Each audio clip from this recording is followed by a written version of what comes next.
Epic fury is going on in the Middle East. I strongly believe that the United States should stay out of foreign affairs as much as possible. Let's dive into this attack.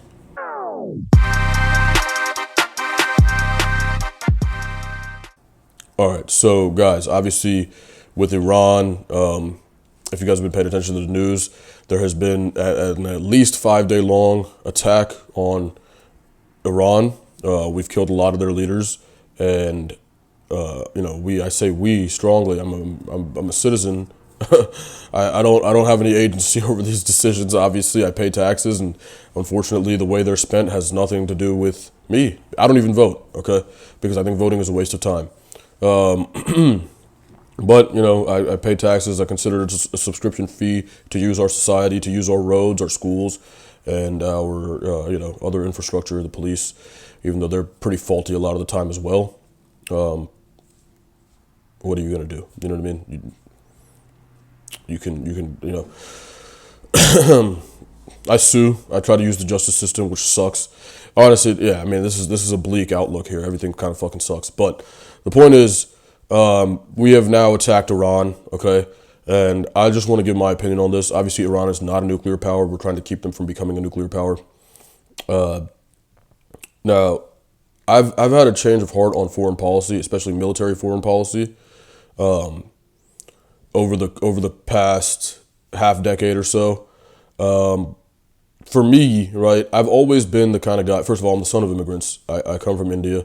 I come from a victim of colonial power and imperialism. So I kind of know the effects of this Western hegemony and how the West tries to maintain global dominance. India has abject poverty throughout the country. And India is not at war with the United States. In fact, it's on its way to becoming a global superpower. I believe that we should be trying to, as a United States citizen and not an Indian citizen, I'm not a dual citizen. I used to think I was, I'm not. But I do think that we should be building a stronger alliance with India, and I'll get into that. I'll get into that here shortly as to why. The impetus for me making this video, though, was somewhat guilt, somewhat a little bit of being hurt by what's going on, and how it's a little bit unjust, and also to kind of explain to anybody who might watch this, who might come across this, and might not be geopolitically aware as to why we do these things as a country and why it does actually kind of make sense to an extent. So we have, the bottom line is there are varying ideologies across the world, okay? The United States is a capitalist democracy, all right?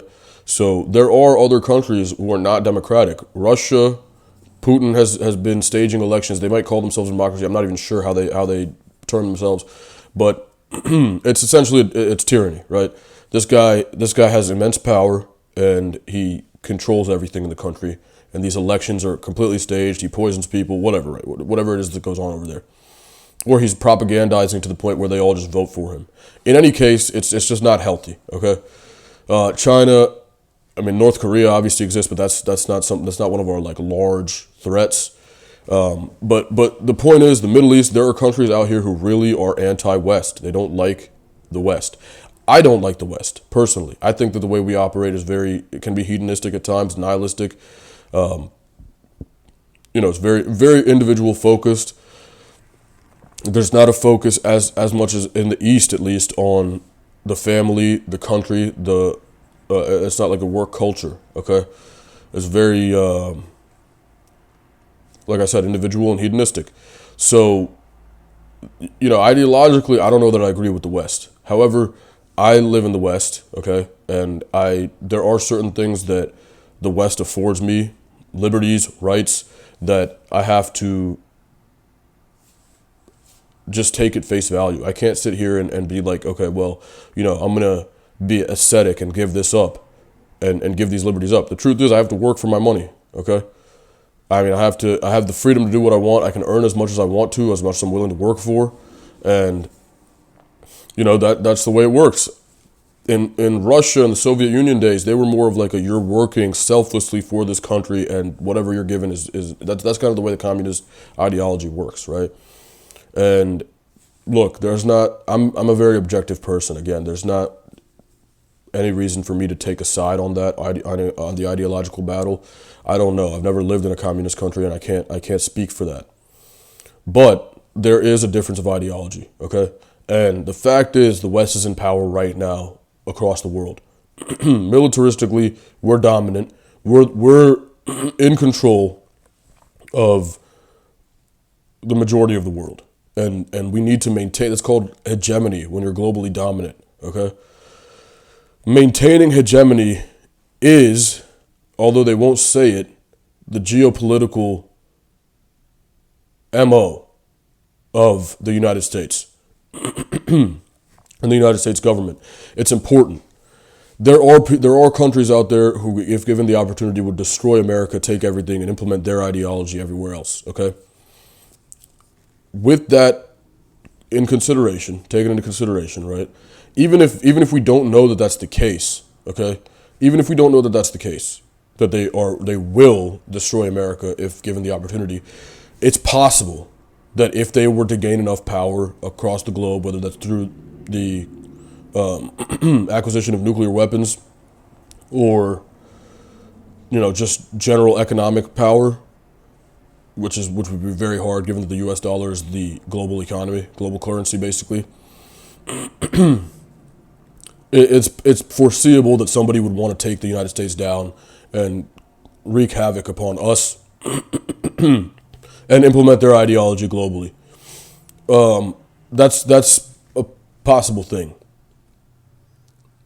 Now, with that threat being present, it is almost necessary, right, to preemptively defend yourself. If your enemies are going to get nukes and have power to the point of, being able to destruct, like nukes lead to mutually assured destruction if commissioned, right? If used, everybody would blow each other up and everybody would die. So it's important to understand the more people have nukes, the worse, right? So if Iran's about to get nukes, dismantling that before they eat us alive, it's defensible. It's defensible. I don't love it. All right, look, I don't like that we go everywhere, we kill everybody, we destroy all this shit for seemingly no reason. We implement regime change in places that look like they're prospering, like they're about to do well, guys. Let's go destroy the place, tear it apart. I don't love it. Okay? But it is what it is. At the end of the day, I can only just be thankful that I'm not in the position to make those decisions, because I would not want to have to make that decision. That's a fucking tough decision. When I was younger, and a lot of people I'm sure who lean more liberal think this way, it's like, oh, this is a crime. What an evil country we live in. Fuck the West. Death to America, whatever it is, right? A lot of people on the left really think that. And while I understand, okay, I think that when you gain more of an awareness on geopolitics, you start to see that this is necessary. This is something that, if you don't, there's two ways to look at it, right? Again, I liken a lot of things to sports. Okay, if you say, Kurt Signetti's decision in the national championship, he went for it on 4th and 5. If he didn't get that, okay, it would have been a disaster potentially. We would have been up 3. They would have gotten the ball back, and they're going the other way. Okay. If if he didn't go for it and kick the field goal, we would have been up 6. They're going the other way with like 7 minutes left, where they score a touchdown, and then we end up losing the game somehow, right? It's just a decision that you make in the moment, and it's justifiable either way. You justify it. There's obviously some rationale behind it. You can't hate that decision, right? If our government is trying to keep us safe ahead of time by destroying our potential future enemies' arsenals, can you be mad at that as a citizen? No, I don't love it. I don't want anything to do with that decision, okay? I would rather hands off and just mind my business, be a regular citizen. I like sports. I like watching movies. I like playing with my dog.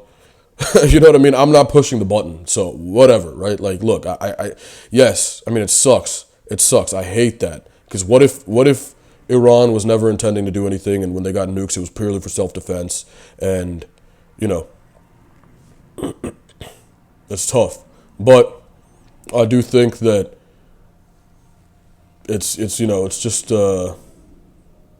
it's one of those things, man. It's one of those things where it's like the hazards of the profession, you know? When you're the president or you're one of these people in charge of the military, you got to make tough decisions. And you know, I think that it's important that us as citizens submit to that to an extent. Okay, we've elected the authority. Obviously, not everybody agrees with these decisions that are being made, but respect the system. Okay, respect what we have going on. If you want to change it, do what you can to change it. But you know, there's no use in crying over it. It kind of is what it is at this point. Okay, so that's Operation Epic Fury.